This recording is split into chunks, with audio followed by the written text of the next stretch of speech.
Rich and wealthy, जब भी हम ये बात करते हैं तो हमारे दिमाग में कुछ छवियां आती हैं। कुछ लोग अडानीज के बारे में सोचते हैं, कुछ लोग अंबानीज के बारे में सोचते हैं, टाटास, बिरलास, बिल गेट्स, इन सारे लोगों के बारे में सोचते हैं। लेकिन कैसा रहेगा अगर मैं कहूं कि एक ऐसी फैमिली है जिनके पास इन सभी को मिला दो उससे ज्यादा उनकी काबिलियत और नेटवर्थ है।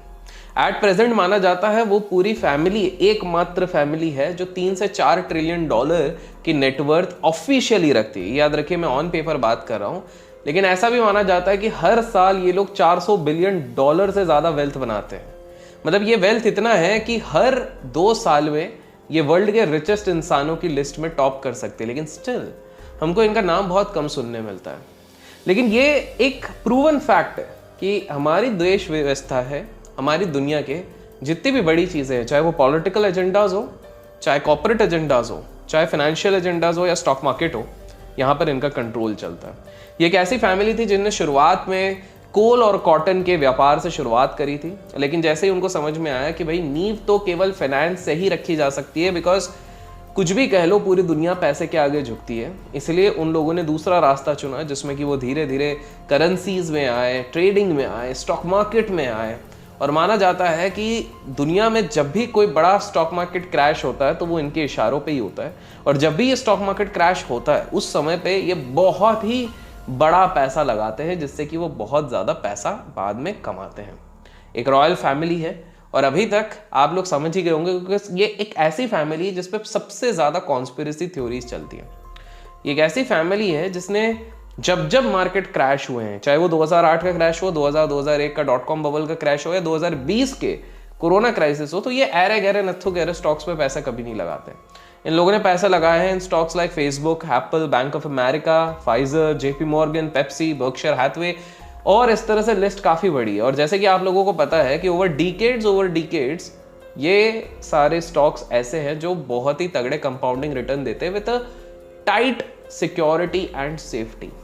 ये एक ऐसी फैमिली है जो 70% कंट्रोल करती है यूरोप और साउथ अफ्रीका को, और यूरोपियन बिजनेस को तो खासकर। इसी के साथ साथ ऑस्ट्रेलिया, वेटिकन सिटी, यहाँ पर ये समय समय पे चैरिटी पहुंचाती है। इनफैक्ट वेटिकन सिटी में ये फ्री में दारू पहुंचाती है, मतलब पुण्य का काम करने की कोशिश कर रही है क्योंकि वेटिकन सिटी है आफ्टर ऑल। और दुनिया की जो टॉप 10 फाइनेंस कंपनीज हैं 10 में से 8 में इसका राज है। मैं बात कर रहा हूँ रॉथस्चाइल्ड फैमिली की। दोस्तों आप में से काफ़ी सारे लोगों ने मुझे रिक्वेस्ट करी थी कि रॉथस्चाइल्ड्स के ऊपर एक वीडियो बनाइए, आपके विचारधाराएं रखिए। थोड़ा समय लगता है रिसर्च करने पे, लेकिन फिर मैंने सोचा कि भैया आप लोगों के सामने अब जब ये लॉन्ग वीकेंड आ ही चुका है तो इस वीडियो को रखा जाए, जिससे कि आपको पता चले कि जो भी चीज़ें आपको दिखाई जा रही हैं ये केवल एक सरफेस लेवल पे दिखाई जाती हैं। सरफेस लेवल पे आपके आंखों के सामने पर्दा लगाया जाता है, नई नई कहानियां बनाई जाती है। फॉर एग्जाम्पल हाल फिलहाल की एक खबर आई है, एक बहुत ही प्रमुख प्राइवेट सेक्टर बैंक गिरे जा रहा था। अचानक से हमारे देश की सबसे बड़ी इंश्योरेंस कंपनी को कहा गया है, वो भी हमारे सेंट्रल बैंक द्वारा, कि भाई साहब जाके वहां पर स्टेक बढ़ाओ। ऐसा वैसा स्टेक नहीं, करीब 50,000 करोड़ का, वो भी एक ही क्वार्टर पे। तो आपको समझना पड़ेगा कि आपको केवल एक ही चीज दिखाई जाती है, चाहे वो मीडिया हो चाहे कोई भी चीज हो, लेकिन आपका दोस्त अभिषेक है जो आपको सारी चीजें बताने वाला होगा। रॉथस्चाइल्ड की अगर मैं बात करूं तो ये सबसे ज्यादा कॉन्ट्रोवर्शियल फैमिली रही है। इसकी शुरुआत तो मिडिएवल एरा से ही हो चुकी थी। आप लोगों को बता दूं कि ये तब की बात है जब यूरोपियन सिविलाइजेशन में पॉलिटिक्स सबसे बड़ी चीज चलती थी। इनफैक्ट आज पॉलिटिक्स शायद यूरोप से ज़्यादा हमारे देश में ज़्यादा प्रोमिनेंट होता है, लेकिन पॉलिटिक्स इतनी बड़ी चीज़ होती थी कि इसी के चक्कर में काफ़ी सारे लोग वहाँ पर विक्टिम बन जाते थे। स्पेसिफिकली ज्यूइश समाज के जो लोग रहते थे वो इसके बहुत बड़े विक्टिम बन जाते थे। अब जब ज्यूइश लोगों को परेशानियां होने लग गई, बिकॉज एक धारणा चलने लग गई कि भैया जो क्रिश्चियनिटी को एक्सेप्ट करता है वही बंदा सही है, जो क्रिश्चियनिटी को नहीं एक्सेप्ट करता है वो गलत है। इस तरह के काफ़ी ज़्यादा पॉलिटिकल एजेंडाज वहाँ पर चल रहे थे, जिसके चक्कर में जितने ज्यूज थे वो लोग काफ़ी परेशान थे, थरथराते थे कि भैया क्या करें।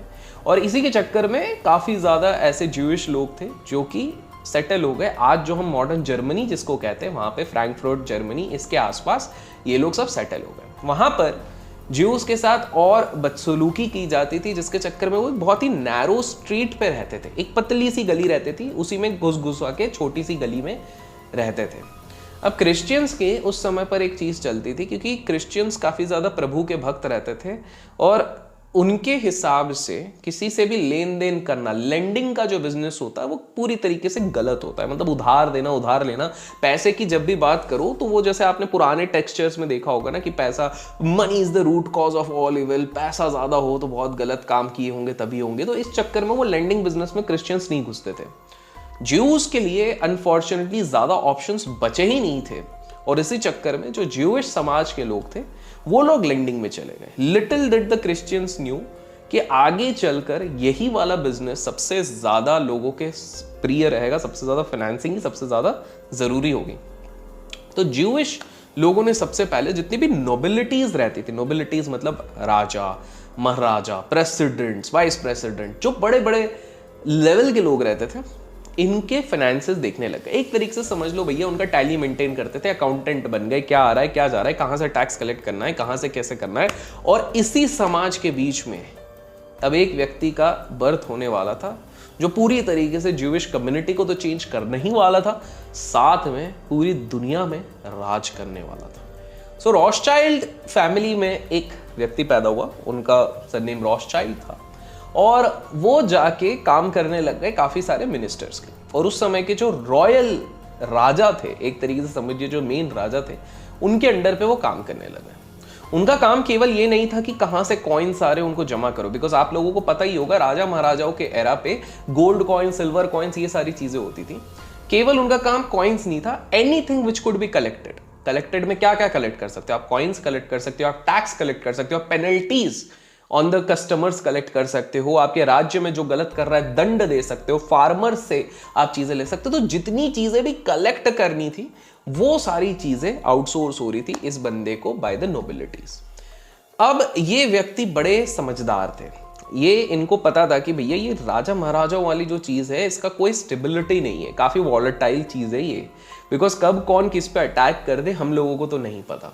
और इसी चक्कर में ये धीरे धीरे अपना साम्राज्य भी बना रहे थे। साम्राज्य इन द सेंस अपनी सेविंग्स कर रहे थे, अपने फाइनेंसेस अलग रख रहे थे और काफी अच्छे तरीके से तैयारी कर रहे थे। और जब नेपोलियन ने अटैक करा इनके राजा को, तब इनको समझ में आ गया कि भैया जो प्रिंस है इसकी तो टाई फिस हो गई। और इनके जो प्रिंस थे जिनके अंडर ये काम कर रहे थे रॉथशाइल्ड भाई साहब, तो ये एग्जाइल में चलेगा। एग्जाइल मतलब जो वनवास टाइप का रहता है, उस तरह छोड़ छाड़ के हर चीज चलेगा। अब ये व्यक्ति बोले हम क्या करें, तो इन्होंने अपनी पूरी तैयारी कर ली थी, सारा पैसा समेटा और लंदन की तरफ निकल गए।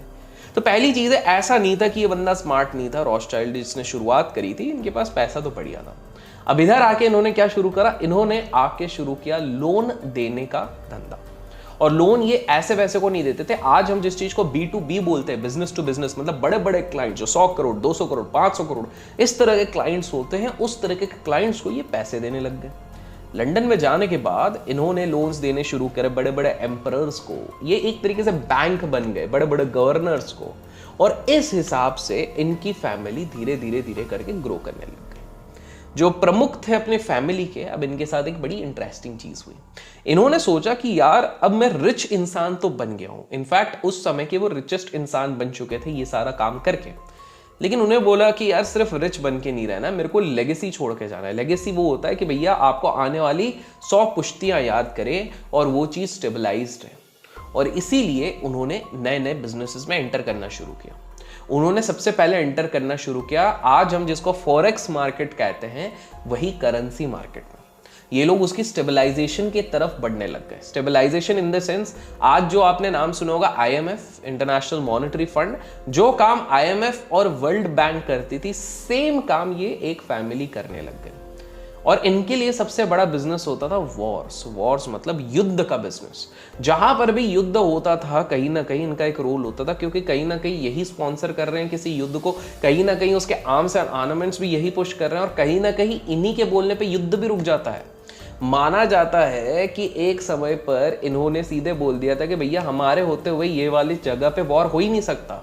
सामने वाली आर्मी ने बोला ऐसे कैसे नहीं होगा, तो बोले सिंपल सी बात है बॉस, तुम्हारे खाने का, तुम्हारे पहनने का, तुम्हारे आर्म्स, तुम्हारे बॉम्ब, ये सब कहां से आ रहे हैं? इनके सैंक्शन कौन कर रहा है? जो कर रहा है ना उसको पैसे कौन दे रहा है? उसको पैसे देते हम। एक चुटकी में अगर हम पैसा देना बंद कर देंगे तो तुम वॉर कहां से लड़ोगे? और वो बात बिल्कुल सही थी, बिकॉज यूरोप के काफी जगहों पर इन्होंने वॉर्स अपने हिसाब से चलाए और रोके थे। आप लोगों को बता दूं कि ये इतने ज़्यादा चैलेंजिंग हो गए थे कि ये रॉकफेलर्स, जिनके ऊपर भी हमने अपने चैनल पे वीडियो बनाया है, उन तक को इनने घुटने टेकने पे मजबूर किया था। हिस्ट्री की किताब अगर पढ़ी होगी और आपने पढ़ा होगा स्विस कैनाल के बारे में, तो जी हाँ, स्विस कैनाल के निर्माण में भी इन लोगों ने बहुत ज़्यादा योगदान दिया। लेकिन उसके बाद जब इनके मेन सदस्य की मृत्यु हुई थी और फैमिली में कुछ लोग बचे हुए थे, तो उस समय पे करीब करीब 10 से 11 लोग थे फैमिली में, जिसमें से कि 6 लड़कियां 5 लड़के थे। और यहां पर इन्होंने एक नया गेम खेला और ये प्रथा आज भी चल रही है। आप लोग सोच रहे होंगे कि ये इतनी सीक्रेट रह के ये फैमिली कैसे रहती है, बिकॉज इनके जो प्रमुख थे उन्होंने एक रूल बनाया कि यार जो घर के सीक्रेट्स हैं और घर की संपत्ति है वो घर के अंदर ही रहनी चाहिए। और ये कैसे होगा? ये ऐसे होगा कि जो भाई हमारे ही कजिन्स हैं, जो इसी व्यापार में हैं, जो हमारे ही रिश्तेदार हैं, उसे के बीच में लड़के लड़की की शादी होगी। मतलब भाई की शादी कजिन बहन के साथ होगी, कजिन बहन की शादी कजिन भाई के साथ होगी। इस प्रकार से ये फैमिली ट्री बनती गई। मतलब इन्होंने कहा कि रॉयल ब्लड के अंदर ही रहने लग गए। अब कुछ लोग यहाँ पर बोलेंगे कि छी छी छी छी ये कैसे चीज कर रहे हैं, तो ये छी छी करने की जरूरत नहीं है, बिकॉज ये इनने तरीका निकाला किसी प्रकार से हमारे चीजों में अंदर रखा जाए। बाय द वे, एक नेटफ्लिक्स पे हाल फिलहाल पे एक सीरीज आई है, लेकिन वो थोड़ा डेविल टाइप पे गई है, the fall of house of Usher करके। मैंने आज से 2-1 महीने पहले देखी थी, जिस दिन रिलीज हुई थी उसी के अगले दिन से देखनी शुरू करी थी। आप लोग चेकआउट करना। थोड़े बहुत हिंट्स जो दिए गए ना, वो इसी फैमिली के दिए गए। बस थोड़ा सा उसमें एंगल अलग दिया है कि सैटन वाला कल्चर उसमें लगाया गया, बिकॉज वो एक नॉवेल से इंस्पायर्ड है। लेकिन अगर आप उस नॉवेल के बारे में पता करते हो तो आपको पता लगेगा कहीं ना कहीं वो नॉवेल भी इन रॉथस्चाइल्ड वाली फैमिली से थोड़ी बहुत इंस्पायर्ड है। तो जाके चेकआउट करना। नाम उधर अलग दिया है, लेकिन कहीं ना कहीं ये चीज़ है। और बाय द वे, वीडियो को अभी तक आप लोगों ने लाइक नहीं किया तो लाइक जरूर करना और कमेंट्स में रिच लिख देना अगर आपको इस तरह के वीडियोस बहुत पसंद है। लाइक्स तो भर भर के करो भाई, बिकॉज इसी से पता लगता है आपको इस तरह के वीडियोस और चाहिए कि नहीं चाहिए। आते हैं वापस। तो ये वाला सारा सीन चल रहा था। अब क्या हो गया कि इनकी जो फैमिलीज में लड़के लड़कियों की शादी हो गई, उसके बाद 5 प्रमुख लोग थे, 5 बच्चे थे, जिनको अलग अलग कंट्रीज में कंट्रोल करने के लिए भेजा गया बैंकिंग इंडस्ट्री को। तो कोई लंदन जा रहा है, कोई इजिप्ट जा रहा है, कोई यूएस, यूके, इस तरह से अलग अलग, को सिंगापुर, इस तरह से 5 मेजर जगहों पे भेज दिया गया और वहीं से इन्होंने कंट्रोल करना हर चीज को शुरू किया। नीदरलैंड्स में इनका एक मेन बैंक बना जो कि कंट्रोल करता था मेजर वॉर्स, और यहां तक कि ब्राजील का जो पोर्चुगल से इंडिपेंडेंस करा गया उसमें भी पैसा इन्हीं लोगों ने डाला था। पॉलिटिकली काफी ज्यादा स्ट्रांग थे। और आप लोगों को बता दूं कि इन लोगों ने इतने ज्यादा, मैंने क्या कहा था, ये कलेक्शन के बड़े शौक थे, टैक्स कलेक्ट करते थे, पैसा गोल्ड कलेक्ट करते थे, इसके साथ साथ ये काफी ज्यादा आर्ट्स भी कलेक्ट करते थे। ऑल्दो हिटलर ने जब हर जगह त्राही त्राही मचाई थी तो उन्होंने, हिटलर भाई साहब ने इनके काफ़ी ज़्यादा आर्ट्स चुराए तो थे, लेकिन कहीं ना कहीं ये पूरी तरीके से तो भी कंट्रोल में थे। तो ऑस्टिन वाली जो जगह थी वहाँ पर इनका फेलियर थोड़ा सा हो गया था। उसके बाद आप लोगों को बता दूं कि इन लोगों ने अपनी एक इन्वेस्टमेंट कंपनी खोली, इन्वेस्टमेंट ट्रस्ट खोली, जिसका नाम है RIT कैपिटल पार्टनर्स। और वो RIT कैपिटल पार्टनर्स आज भी एग्जिस्ट करती है, इसके बस नाम चेंज होते जाते हैं। आप लोगों को बता दो कि पूरी दुनिया की जो गोल्ड माइनिंग की सेकंड लार्जेस्ट कंपनी है उनको वही कंट्रोल करते हैं, यही लोग कंट्रोल करते हैं। थर्ड लार्जेस्ट जो कॉटन प्रोडक्शन वाली इंडस्ट्री है उनको यही कंट्रोल करते हैं। और इसी के साथ साथ गोल्ड माइनिंग की जो लार्जेस्ट कंपनी है उसमें भी इनका स्टेक होल्डिंग है। टॉप 10 फाइनेंस कंपनीज के बारे में तो बता दिया है, वहां पर 8 कंपनीज में इनका स्टेक है। इनफैक्ट आप लोगों को अगर लगता होगा कि केवल Black Rock as an institution no doubt सबसे बड़ी है, लेकिन एज अ फैमिली ये सबसे ज्यादा है। जो सबसे बड़ी इंश्योरेंस अलायंस इंश्योरेंस कंपनीज थी उसमें भी ये डिकेड्स बैक से यहां पर अपना पोजीशन होल्ड करके रखते हैं। इसी के साथ साथ नेपोलियन के वॉर के टाइम पे पता चला नेपोलियन के ट्रूप्स और वॉर को भी इन्होंने इक्विप करके रखा था। माना जाता है कि ये एक ऐसी फैमिली है जो पिछले 12-13 साल पहले से AI वाली चीज में घुस चुकी है। हम लोगों को जिसके बारे में आज पता लग रहा है, इन लोगों के साइंटिस्ट जो इनने खुद ने हायर किए पर्सनल, वो ये सारी चीजें जान चुकी है। अब 2 मेजर रीजन जिससे इनने सबसे ज्यादा पैसे कमाए। पहला रीजन ये था बिकॉज ये एक चीज करते थे, जब ये राजा महाराजाओं के अंडर काम करते थे रॉथस्चाइल्ड्स लोग, तो ये एक चीज करते थे जिसको आज के समय पे फ्रंट रनिंग कहते थे।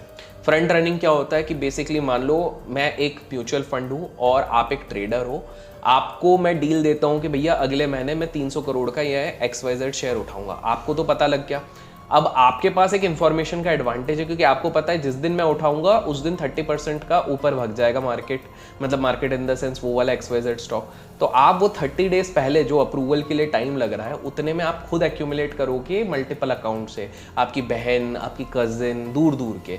और उसके बाद जब मैं ये अपना पोजीशन बनाता हूँ तब मैं ऑलरेडी थोड़े महंगे में लूंगा, प्लस 30% और बढ़ जाएगा।